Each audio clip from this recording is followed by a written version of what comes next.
نحمده ونصلي على رسوله الكريم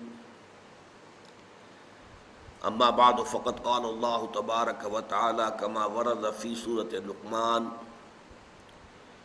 اعوذ بالله من الشيطان الرجيم بسم الله الرحمن الرحيم وإذ قال لقمان لابنه وهو يعظه يا بني لا تشرك بالله إن الشرك لظلم عظيم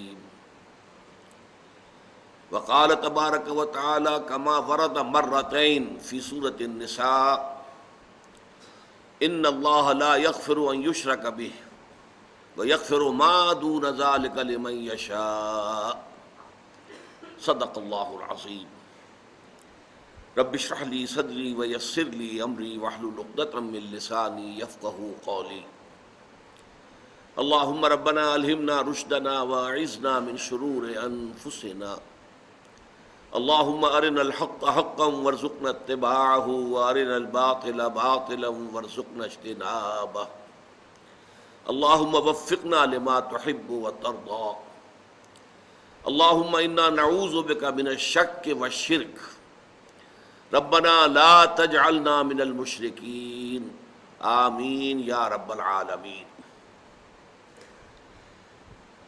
معزز حاضرین اور محترم خواتین، آپ کے علم میں ہے کہ آج ہمیں ایک نہایت اہم موضوع پر گفتگو کرنی ہے، حقیقت و اقسام شرک۔ آپ کے علم میں ہے کہ اسلام دین توحید ہے،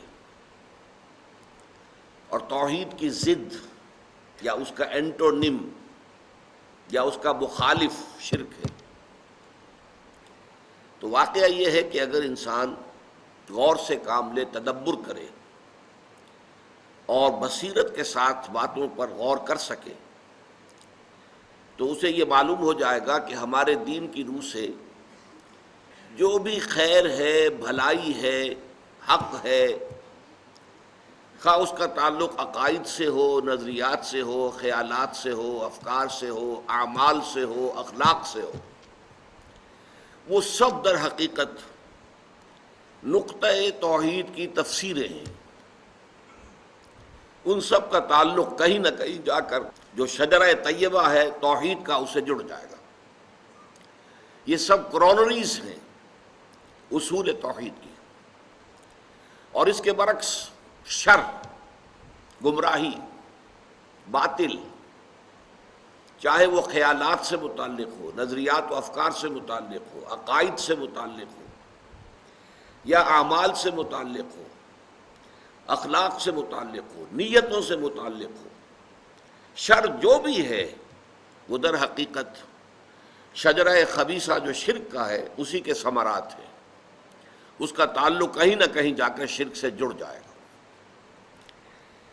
یہ جو ہماری آج کی گفتگو ہے، جو شاید 3 یا 4 نشستوں میں مکمل ہو سکے گی، یہ ہمارے مطالعہ قرآن حکیم کے منتخب نصاب کا جو درس ثالث تھا، سورہ لقمان کے دوسرے رکوع پر مشتمل، یہ اس کے ضمیمے کی حیثیت رکھتا ہے، اس لیے کہ اس میں حضرت لقمان کی پہلی جو نصیحت اپنے بیٹے کے نام آئی، یا بنی لا تشرک باللہ ان الشرک لظلم عظیم،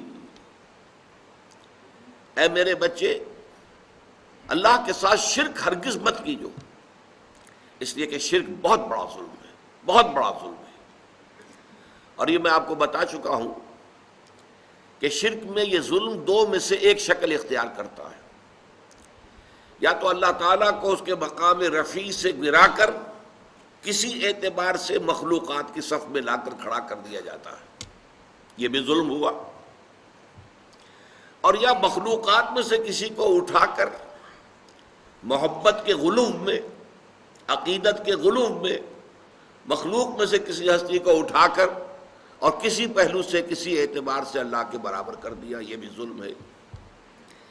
امام راغب رحمۃ اللہ علیہ نے لفظ ظلم کی تشریح کی ہے، وضع الشیء فی غیر محلہ، کسی شے کو اس کے اصل مقام سے ہٹا دینا، اور یہ کسی شے کو اس کے اصل مقام سے ہٹا دینا اما میں نقصان، یا تو اس میں کوئی کمی کر دینا، او زیادتن یا کوئی زیادتی کر دینا، وَإِمَّا بِعُدُولٍ عَنْ وَقْتِهِ وَمَكَانِهِ، یا اس شے کا جو وقت ہے معین اور جو اس کا مرتبہ اور مکان ہے، یہ اس میں ظرف کے دونوں پہلو آ گئے، ظرف زمان، ظرف مکان، اس میں اس کے اصل مقام سے اسے ہٹا دینا۔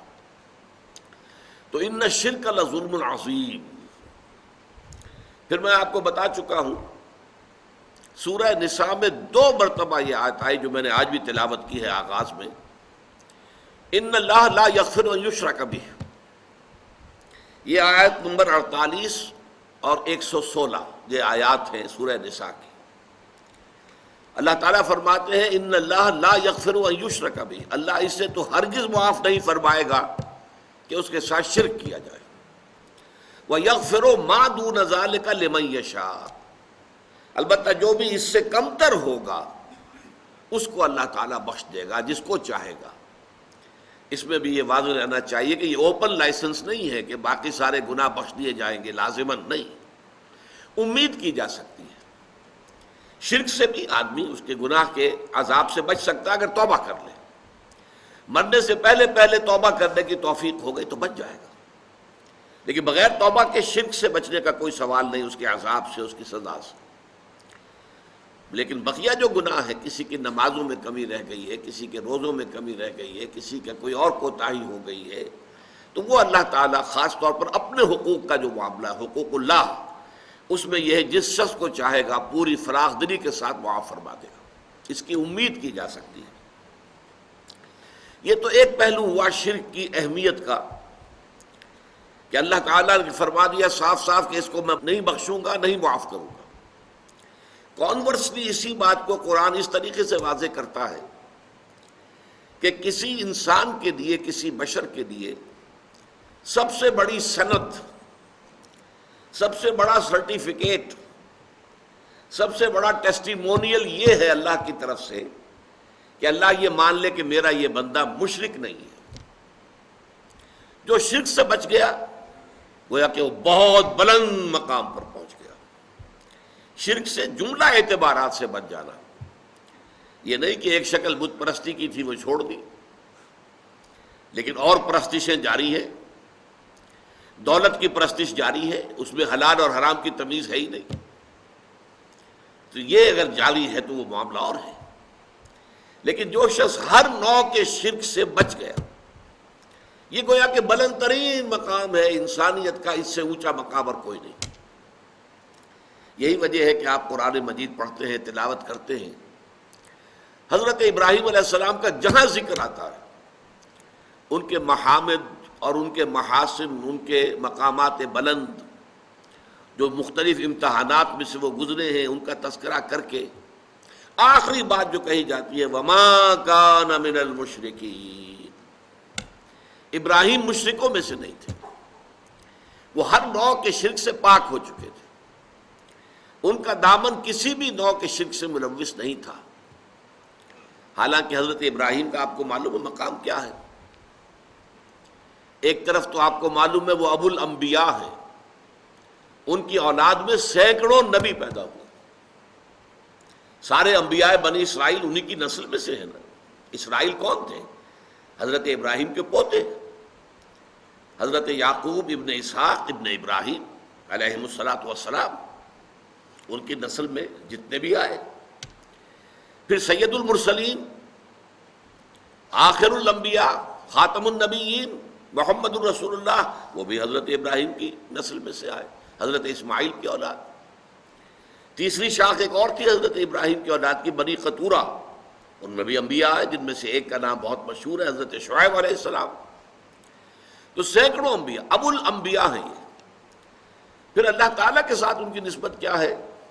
خلیل اللہ، واتخذ اللہ ابراہیم خلیلا، یہ سورہ نساء ہی میں آیت نمبر 125 میں فرمایا گیا، اللہ نے ابراہیم کو تو اپنا خلیل بنا دیا، دوست بنا دیا۔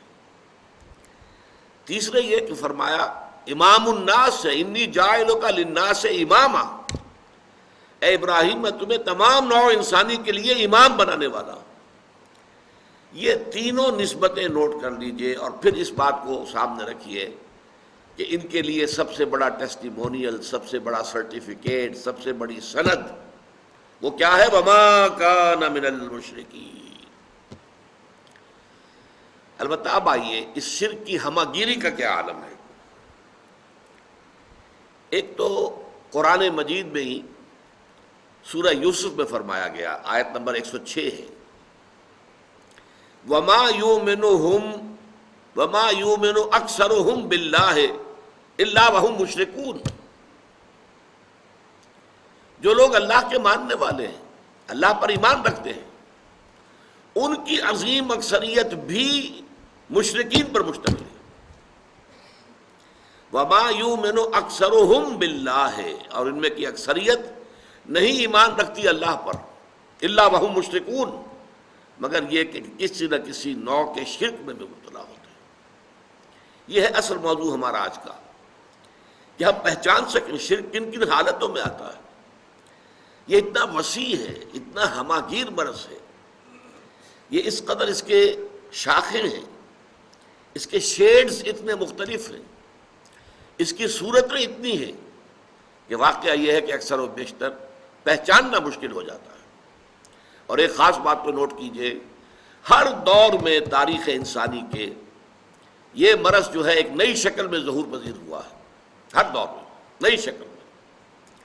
اس کے لیے ضرورت ہے کہ انسان میں وہ باطنی بصیرت پیدا ہو جائے۔ فارسی کا ایک شعر ہے، باہر رنگے کے خواہی جامہ میں پوش، من انداز قدرت را می شناسم، کہ تم چاہے کسی رنگ کا لباس پہن لو، میں تمہیں تمہارے قد سے پہچان لوں گا۔ تو چاہے یہ شرک کیسا ہی بہروپ بدل کر آ جائے، کیسا ہی بھیس بدل لے، کیسی ہی صورت بدل لے، کیسی ہی شکل تبدیل کر لے، وہ بصیرت انسان میں ہونی چاہیے کہ پہچان لے کہ یہ شرک ہے۔ یہ جو میں تمہیدی باتیں عرض کر رہا ہوں، اس کی اصل حقیقت آپ پر منکشف ہوگی جب ساری اقسام شرک آپ کے سامنے آئے گی، جہاں شاید آپ کو گمان بھی نہ ہو کہ او یہ بھی شرک ہے، آپ کے خیال میں کبھی حاشیہ خیال میں بھی نہ آیا ہو کہ یہ بھی شرک ہے۔ اور جب تک صورتحال وہ نہیں ہے تو اس کا اندیشہ موجود ہے کہ بذوق میں خیش تو ہم یہ سمجھتے ہو کہ ہم تو بڑے موحد ہیں، 30 بار خاں، ہم سے شرک سے کیا سروکار، ہم تو موحد کامل ہیں، لیکن یہ کہ ہم جس دوسرے شرک کو نہیں پہچان پا رہے، اپنی اس نادانی اور لا علمی میں اس شرک میں ملوث ہو رہے ہیں۔ اس ضمن میں ایک بات اور بڑی اہم ہے، جیسا کہ میں نے آغاز میں عرض کیا کہ اسلام دین توحید ہے، اور توحید کی ضد ہے شرک۔ تو ایک بات جان لیجئے، کوئی مسلمان جان بوجھ کر مشرک نہیں ہو سکتا، کبھی نہیں ہوگا۔ مغالطہ ہو سکتا ہے، دھوکہ کھا سکتا ہے، کوئی تعویل غلط ہو جائے، کوئی تعبیر غلط کر دی جائے، اس کی وجہ سے دھوکہ کھا جائے، یہ ہو جائے گا۔ لیکن جان بوجھ کر شرک کرنا، اس لیے کہ ظاہر بات ہے کہ مسلمان کا خمیر جس مٹی سے اٹھا ہے، اور ظاہر بات ہے قرآن مجید پر اس کا ایمان ہے، جس درجے شدت کے ساتھ، تکرار کے ساتھ، اعادے کے ساتھ شرک کی نفی کی گئی ہے، اس کے ہوتے ہوئے اس کے پیش نظر یہ گمان نہیں کیا جا سکتا کوئی مسلمان، کوئی کلمہ گو جان بوجھ کر شرک میں ملوث ہوگا۔ یہ میں زور دے کر اس لیے کہہ رہا ہوں کہ ہمارے معاشرے میں ہے، شرک میں ملوث لوگ ہیں، اس لیے کہ مشرکین کی 3 اقسام ہیں، سمجھ لیجئے۔ ایک مشرک بغیر کتاب، ہندو ہوں یا کوئی اور ہو جن کے پاس کوئی آسمانی کتاب نہیں اور وہ شرک کرتے ہو۔ ایک مشرک اہل کتاب، یہودی اور نصرانی، وہ بھی مشرک تو ہے، حضرت عیسیٰ علیہ السلام کو اللہ کا بیٹا بنایا ہوا ہے، بڑا ہی یوں سمجھیے کہ گھناؤنا شرک ہے۔ لیکن آپ کو معلوم ہے کہ ایک ہندو لڑکی سے مسلمان شادی نہیں کر سکتا، عیسائی لڑکی سے کر سکتا ہے، چاہے وہ عیسائیت پر قائم رہے۔ ایک تو بات یہ ہے وہ مسلمان ہو جائے تب تو کوئی سوال ہی نہیں، کوئی رکاوٹ ہی نہیں، لیکن وہ عیسائیت پر قائم رہے تب بھی شادی ہو سکتی ہے، پہلے کتاب کے ساتھ، کتابیہ کے ساتھ شادی کی اجازت ہے۔ جبکہ وہ جو مشرک ہیں جن کے پاس کوئی کتاب بھی نہیں ہے، ان کی لڑکیوں کے ساتھ شادی نہیں ہو سکتی۔ تیسرے درجے میں مسلمان مشرک، مسلمان ہیں لیکن یہ کہ کسی شرک کے اندر ملوث ہے، ان کو بڑی حکمت کے ساتھ سمجھانے کی ضرورت ہے۔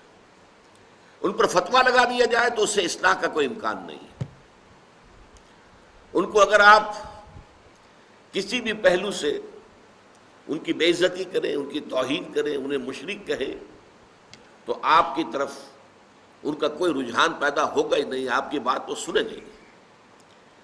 تو ادع الی سبیل ربک بالحکمت والموعظۃ الحسنۃ وجادلھم باللتی احسن۔ ایسے لوگوں کو شرک سے بچانے کے لیے بڑی حکمت کی ضرورت ہے، بڑی دانائی کی ضرورت ہے، بڑی بصیرت باطنی کی ضرورت ہے، اور اس میں وعظ بھی ہو تو بہت ہی عمدہ، بہت اعلیٰ، بہت نرم، بہت اچھے انداز میں، موعظۃ الحسنہ۔ ان کے جذبات کو برانگیختہ نہ کیا جائے، ان کی جو ایڈیوسنکریسیز ہیں یا سسیپٹیبلٹیز ہیں یا الرجیز ہیں، ان کو خواہ خواہ چھیڑا نہ جائے، بلکہ بات کو پھیلا کر کیا جائے، اصولی اعتبار سے کیا جائے۔ اصول اگر سمجھ میں آ جائے گا تو انشاءاللہ تعالیٰ پھر اصول کا جہاں جہاں اطلاق ہوگا اس کو بھی وہ ماننے کے لیے تیار ہو جائیں گے۔ اب جیسا کہ اس سے پہلے کہ ہم شروع کریں تمہیدی باتوں میں ایک اور، کسی بھی اہم مضمون کو سمجھنے کے لیے یا سمجھانے کے لیے ضروری ہے کہ پہلے اس کا تجزیہ کر لیا جائے، اس کے کیا کیا حصے ہیں۔ شرک کی بھی تقسیم کی گئی ہے مختلف طریقوں سے۔ مثلا ایک شرک جلی، اس کے مقابلے میں شرک خفی۔ جلی تو یہ ہے کہ صاف نظر آ رہا ہے کہ یہ شرک ہے، کوئی شخص بت کے سامنے سجدہ کر رہا ہے، صاف نظر آ گیا شرک ہے۔ اور خفی یہ ہے، جسے کہ ہم بعد میں پڑھیں گے تفصیل کے ساتھ، کہ انسان میں ریاکاری ہے۔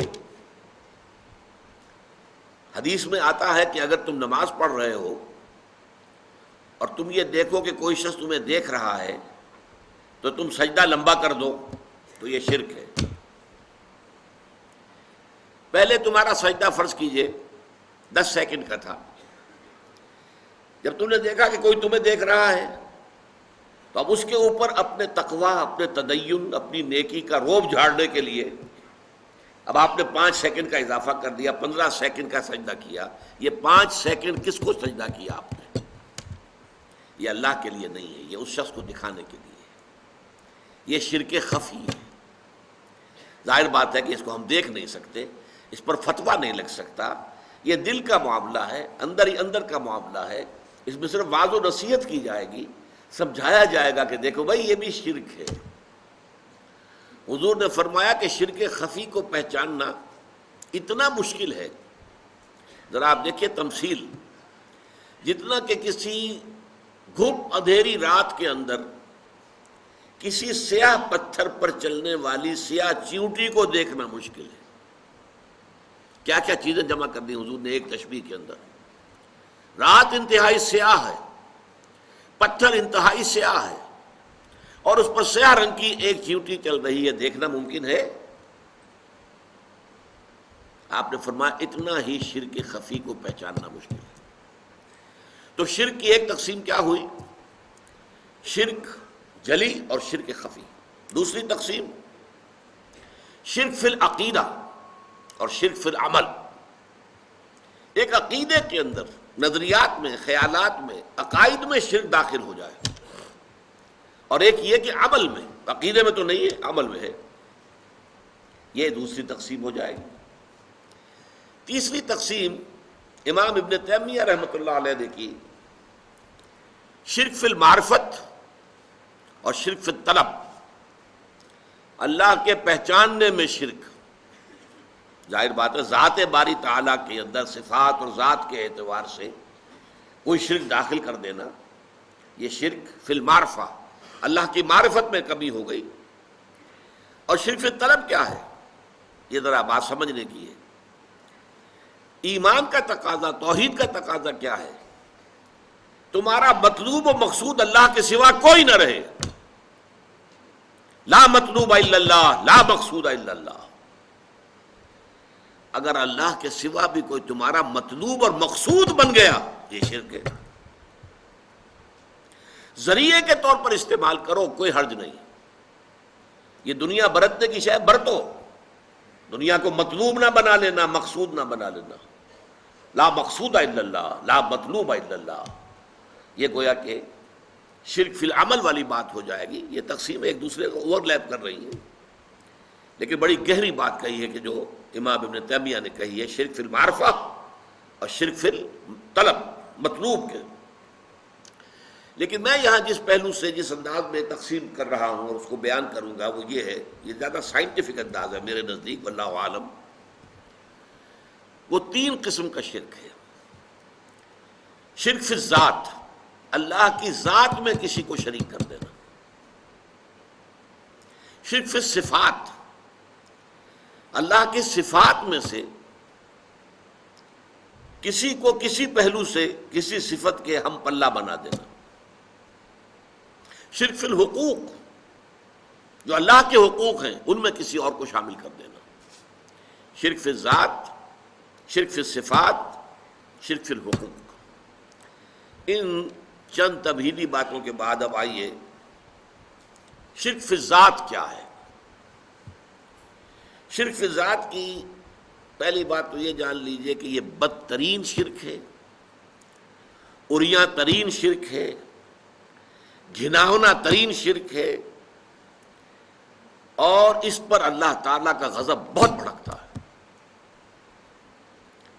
اس کی 2 قسمیں دنیا میں رائج ہوئی ہیں، اور بدقسمتی دیکھیے کہ اس کی بدترین شکل وہ ہے جو انبیاء اور رسولوں کی امتوں میں پیدا ہوئی۔ حضرت ابراہیم علیہ السلام کے پیروکار کہلاتے تھے یہ، جو عرب میں آباد تھے، قریش، ملت ابراہیم پر ہم نے۔ انہوں نے عقیدہ ایجاد کیا کہ فرشتے خدا کی بیٹیاں ہیں، اللہ کی ذات میں شریک کر دیا۔ اولاد تو در حقیقت کسی کی ہستی کا تسلسل ہوتا ہے۔ اولاد اور والد، ان کے درمیان ایک ہی نوع ہوگی۔ انسان کا بیٹا انسان ہے، حیوان کا بیٹا حیوان ہے، گھوڑے کا بیٹا گھوڑا ہے، لہذا خدا کا بیٹا خدا ہے، خدا کی بیٹی خدا ہے۔ اس قدر قریب لے آنا مخلوق میں سے کسی کو اللہ کے ساتھ، باقی چیزوں میں کوئی ٹھوکریں کھائی ہیں علمی اعتبار سے، تعویل کے اعتبار سے، یہاں تو یوں سمجھیے کہ عریاں گھناؤنا ترین شرک ہے۔ یہ شرک یہود میں بھی پیدا ہوا، ان کے ایک حصے میں۔ بحیثیت مجموعی یہودی اس کا شکار نہیں ہوئے، اور اس کو ماننا پڑتا ہے کہ یہودی شرک فی العقیدہ جہاں تک تعلق ہے اس سے اکثر و بیشتر بحیثیت مجموعی بچے رہے، توحید فی العقیدہ پر قائم رہے، اور آج تک بھی ہے، اس میں کوئی شک نہیں۔ لیکن ان کا ایک زمانے میں حضرت عزیر علیہ السلام کے بارے میں آیا، وقالت الیہود عزیر ابن اللہ، عزیر اللہ کے بیٹے ہیں، کیونکہ حضرت عزیر کے ذریعے سے اللہ تعالیٰ نے ان کی نشأت ثانیہ فرمائی۔ وہ ہلاک ہو گئے تھے، برباد ہو چکے تھے، تباہ ہو چکے تھے۔ نبوکدنضر نے ان کا شہر جو ہے اجاڑ دیا تھا، اینٹ سے اینٹ بجا دی تھی، ان کا ہیکل سلیمانی گرا دیا تھا، بالکل ہموار کر دیا زمین کے ساتھ، اور وہ 6 لاکھ کو قتل کر کے 6 لاکھ کو قیدی بنا کر لے گیا بیبیلونیا، عراق میں۔ اس قدر پستی کے بعد پھر حضرت عزیر علیہ السلام ذریعہ بنے ان کی دعوت توبہ، لوگوں توبہ کرو، رجوع کرو اللہ کی جناب میں، اپنے گناہوں سے توبہ کرو، اپنی خطاؤں پر استغفار کرو، چیخو چلاؤ گڑ گڑاؤ اللہ کی جناب۔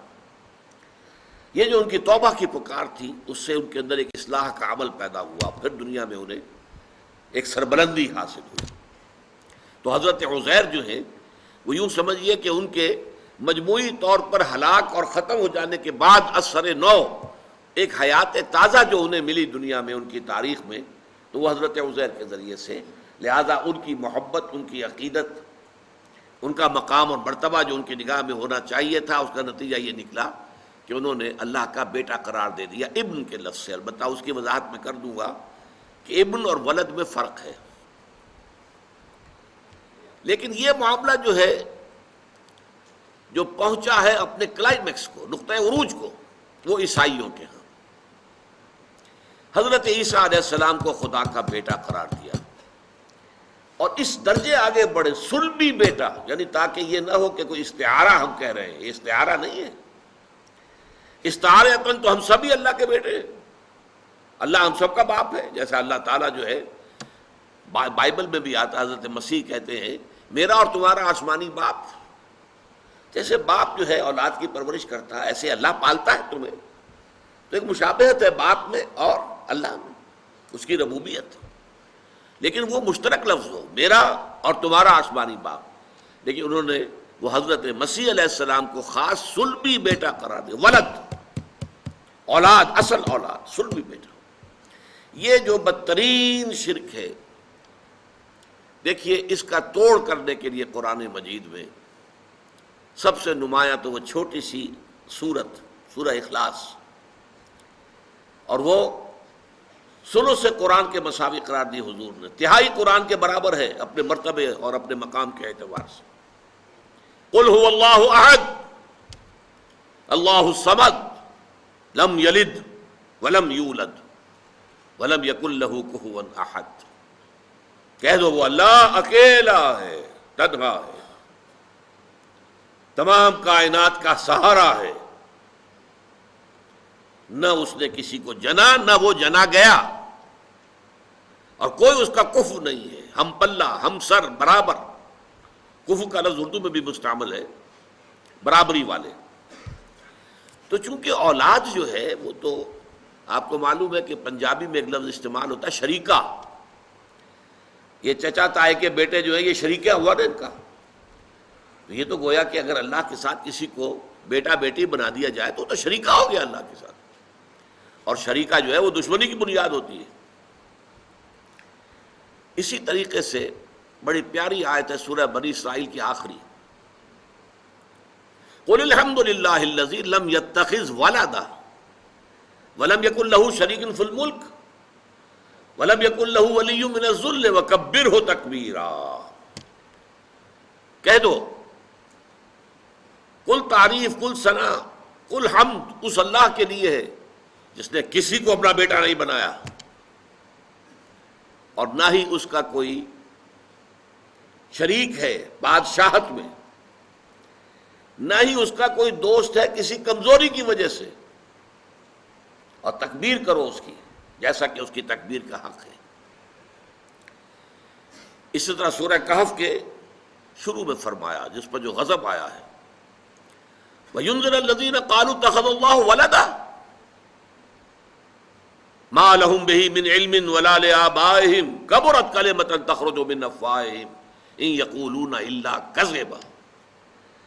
یہ قرآن ہم نے محمد پر اس لیے نازل کیا کہ وہ خبردار کر دیں ان لوگوں کو جنہوں نے یہ کہا ہے کہ اللہ نے کسی کو اپنا بیٹا بنایا، ان کے پاس اس ضمن میں کوئی علم نہیں ہے، یہ ٹامکٹوئیاں مار رہے ہیں، ان کے من گھڑت خیالات ہیں، اور جتنی بڑی بات ان کے منہ سے نکل رہی ہے اللہ کے جناب میں گستاخی کی، کبرت کلمۃ تخرج من افواہہم، بہت بڑی گستاخی والی بات ہے جو ان کے منہ سے نکل رہی ہے، ان یقولون الا کذبا، اور وہ کچھ نہیں کہہ رہے مگر جھوٹ۔ فلعلک باخع نفسک علی آثارہم ان لم یؤمنوا بہذا الحدیث اسفا، تو اے نبی شاید کہ آپ ان کے انجام اور ان کے بعد میں جو حالات آنے والے ہیں اس پر صدمے سے اپنے آپ کو ہلاک کر لیں اگر وہ یہ اس قرآن پر ایمان نہ لائے اور اس اپنی شرک سے باز نہ آئے۔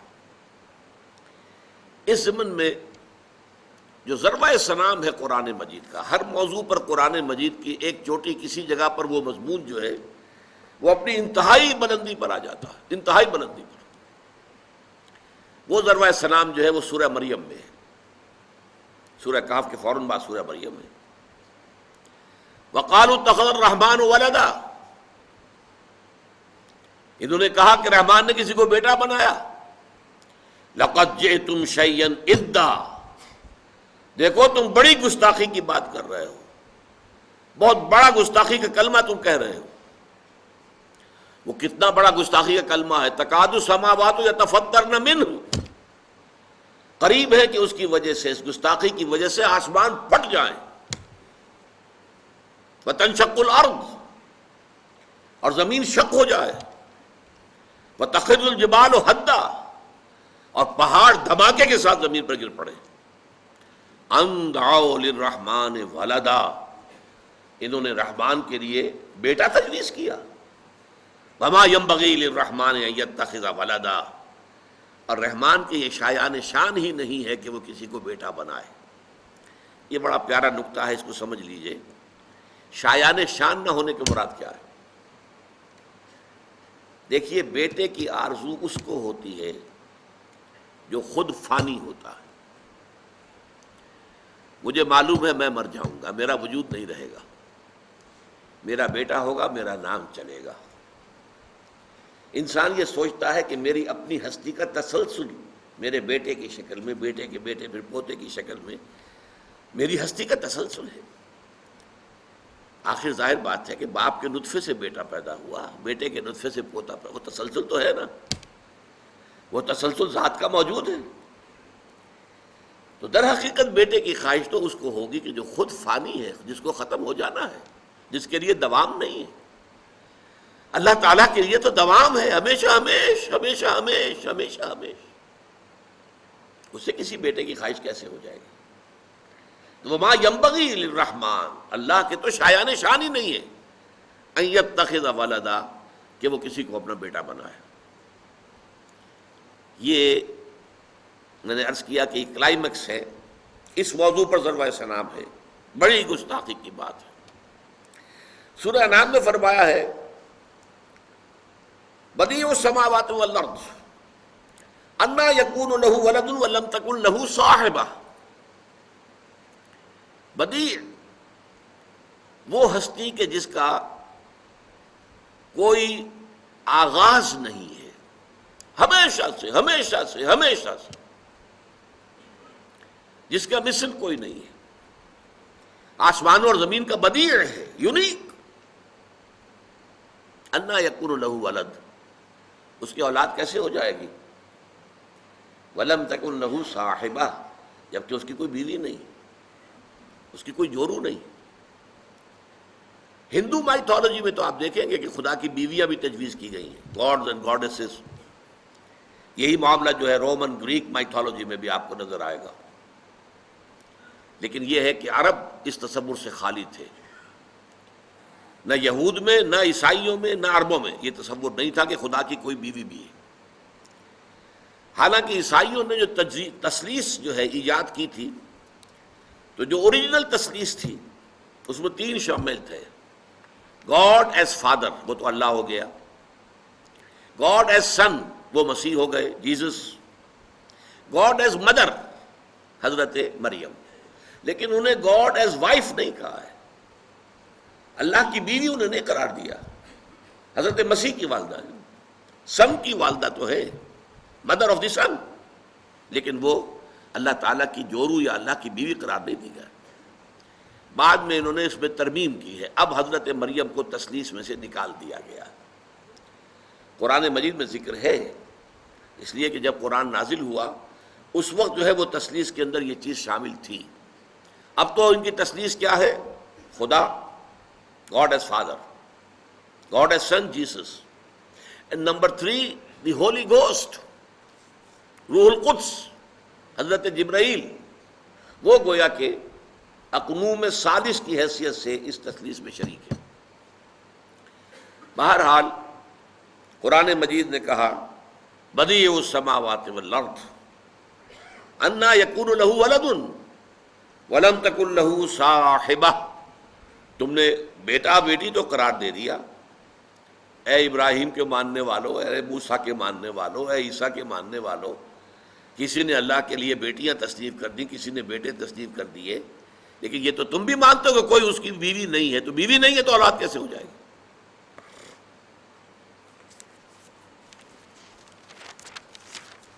یہ ایک قسم کا شرک تھا کہ جو شرک فی الذات، جو میں نے عرض کیا کہ عجیب ترین بات یہ ہے کہ اولو العزم من الرسل ابراہیم اور موسیٰ اور عیسیٰ کے ماننے والوں میں پیدا ہوا.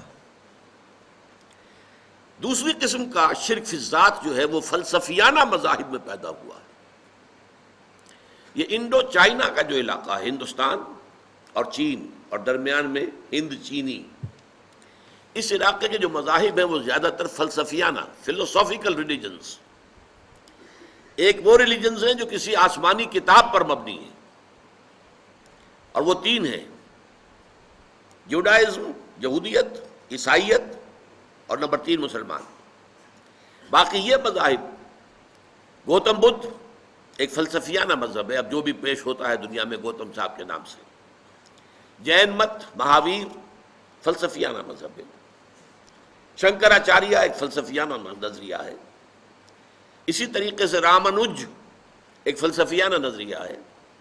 تاؤ فلسفیانہ نظریہ ہے. کنفیوشزم فلسفیانہ ہے. یعنی یہ نوٹ کر لیجئے کہ ہو سکتا ہے کہ ان میں سے کوئی نبی بھی ہو، لیکن ان کے مذاہب، ان کے خیالات، ان کے عقائد کی جو شکل آج دنیا کے سامنے پیش ہو رہی ہے، اس کا کوئی تعلق نہیں جڑتا کسی آسمانی کتاب کی تعلیمات کے ساتھ، بلکہ وہ فلسفیانہ مذاہب فکر ہے. اب فلسفے میں جو بڑا ٹیڑھا مسئلہ آ جاتا ہے، ذرا سمجھ لیجئے، یہ ٹیڑھی بات ہے. اللہ تعالیٰ ہمیشہ سے ہے، میں نے تو آپ سے کہا ہے کہ شرک کے معنی ہی یہ ہے کہ ایک بڑے خدا کو مان کر اور پھر اس کے ساتھ چھوٹے چھوٹے خدا بھی مانے جائیں. تو ایک بڑے خدا کو ماننے کے بعد چھوٹے چھوٹے خداؤں کا ماننا، یہ شرک ہے. تو اللہ تعالیٰ وہ تو ہے قدیم، ہمیشہ سے ہے، ہمیشہ سے ہے، ہمیشہ سے ہے. یہ کائنات حادث ہے، پہلے نہیں تھی پھر وجود میں آ گئی. ہم حادث ہیں، آسمان اور زمین حادث ہے. لہذا حادث کا اور اس قدیم کا تعلق کیا ہے؟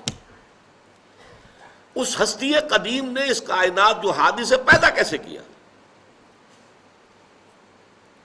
دیکھیے، ایک بڑھئی میز بناتا ہے، لیکن اس کے لیے لکڑی اس کے پاس ہونی چاہیے. لکڑی کے بغیر تو نہیں بنا سکتا نا. چنانچہ ہندوؤں میں ایک فلسفہ یہ ہے، خدا بھی قدیم، مادہ بھی قدیم. خدا نے مادے سے یہ کائنات بنا دی، مادہ بھی ہمیشہ سے موجود تھا، میٹر یہ بھی قدیم ہے، خدا بھی قدیم. یہ مسئلہ تو آسان ہو گیا، اگر کوئی 2 مان لے تو سلویت ہو گئی ہے، توحید ختم ہو گئی. ان کے ہاں ایک اور نظریہ بھی ہے، تثلیث، اس معنی میں خدا بھی قدیم، مادہ بھی قدیم، روح بھی قدیم، 3 ہیں قدماء. یہ ان کا ایک اور نظریہ ہے. لیکن جو توحید مانتے ہوں ان کے لیے مسئلہ ہے. ذات باری تعالی جو قدیم ہے، ہمیشہ سے ہے، اس نے جو پیدا کیا اس کائنات کو، کیسے پیدا کیا؟ بغیر کسی میٹر کے. تو کیا اپنے وجود کا کوئی ٹکڑا کاٹ کر اس سے بنایا؟ معاذ اللہ، اس کو بھی ہم نہیں کہہ سکتے. اللہ تعالیٰ کی ذات میں کوئی تجزیہ، کوئی تقسیم ہو ہی نہیں سکتی، تو کیسے بنایا؟ یہ ہے مسئلہ بڑا ٹیڑھا فلسفے کا. یہ دین کا مسئلہ نہیں ہے. ہمارے نہ قرآن مجید میں اس پر بحث ہے، نہ احادیث میں. لیکن جو لوگ فلسفی جو ہیں، اب ظاہر بات ہے کہ وہ بال کی کھال جب اتارتے ہیں تو ان کے لیے یہ مسئلہ بڑا ٹیڑھا بن گیا. چنانچہ ان کے ہاں ایک حل اس کا یہ نکلا جسے کہتے ہیں پینتھیزم. کل کائنات خدا ہی ہے، خدا ہی نے یہ شکل اختیار کر لی ہے. برف کی سل تھی، پگھل کے پانی بن گئی. اب تم کو برف کہاں؟ بھائی برف، یہ پانی ہی تو برف ہے. برف کی سل پگھل کر پانی بن گئی. پانی کو تم نے ابالا، وہ بھاپ بن گئی. اب تم کو پانی کہاں گیا؟ بھائی پانی ہی ہے. یہ وہ جو بھاپ ہے وہ پانی بھی ہے، وہ بھاپ ہی برف بھی ہے. اسی طرح خدا نے خود ہی اپنے آپ کو اس کائنات کی شکل میں ظاہر کر دیا. اب اس کا نتیجہ بڑا خوفناک نکلا. اس کا مطلب ہے ہر شے خدا ہے، خدائی میں شریک ہے. تو یہ شرک کی بدترین صورت ہے. پینتھیزم، پین کہتے ہیں ہر شے.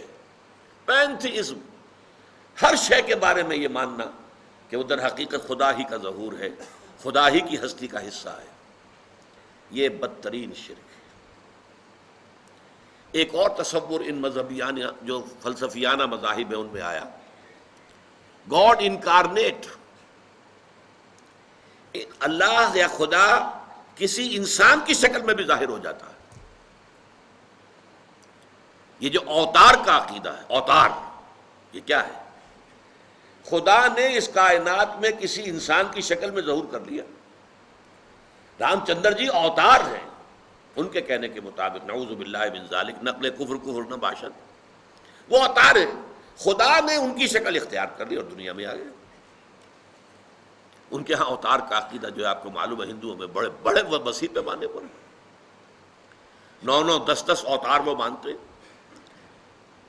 لیکن یہ کہ بدترین شرک ہے یہ بھی۔